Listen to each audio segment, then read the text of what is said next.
Cerebry, an AI-driven adaptive math practice platform that is designed for homework practice and revisions in school.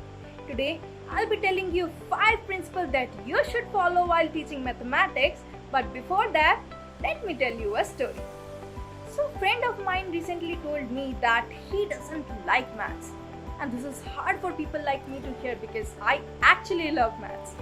Maths can be fun sometimes, but it becomes very difficult for some people due to various reasons.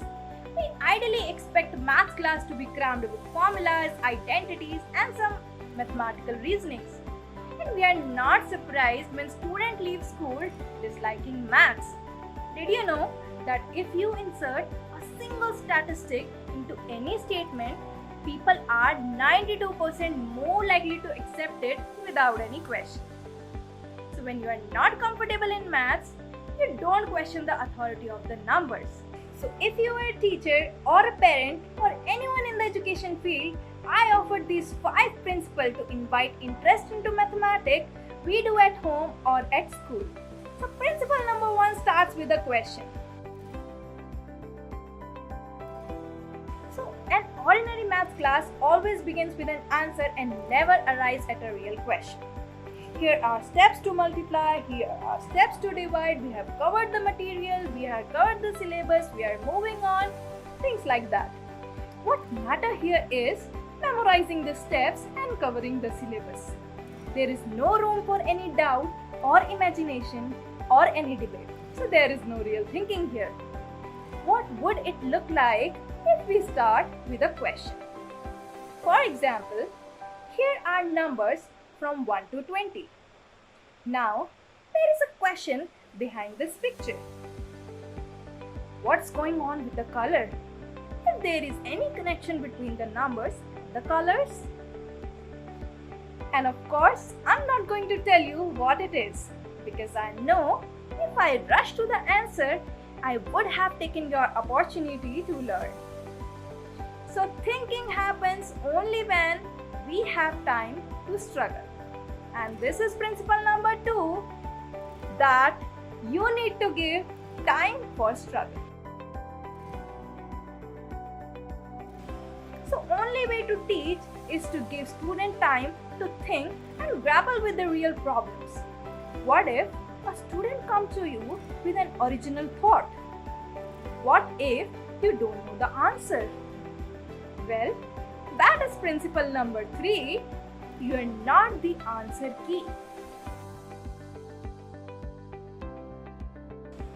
Teachers, student may ask you question you don't know how to answer. And this can feel like a threat. But you are not the answer key. A curious student is a wonderful thing to have in your classroom. And if you can respond by saying, I don't know, let's find out, maths become an adventure. Teach them that knowing not is not a failure. But saying yes is not the same thing as saying you are right.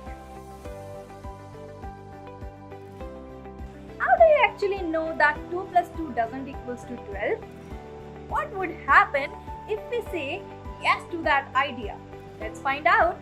So if 2 plus 2 is equals to 12, then 2 plus 1 would be 1 less. That means it would be 11. And that would mean that 2 plus 0, which is just 2, would become 10. But if 2 is 10, then 1 would be 9 and 0 would be 8. And I have to admit that it looks really bad that 0 becomes 8. But I actually understand why this can't be true now. Because if we were on a numbered line and if I am at 0, 8 is 8 steps away from the 0. There is no way that I could take 8 steps away and I would reach at 0. But what if it wasn't a number line? What if it was a number circle? Then I could take 8 steps and wind up back where I have started. That means 8 now would become 0. This is the new world we are just playing here. right? And that is principle number 5.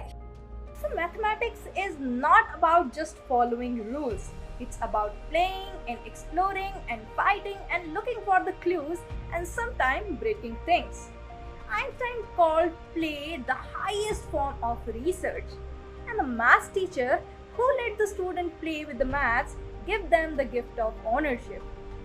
What book are to reading, play is to mathematics. Maybe it won't sound so strange when they say, maths? I actually love maths. Thank you so much.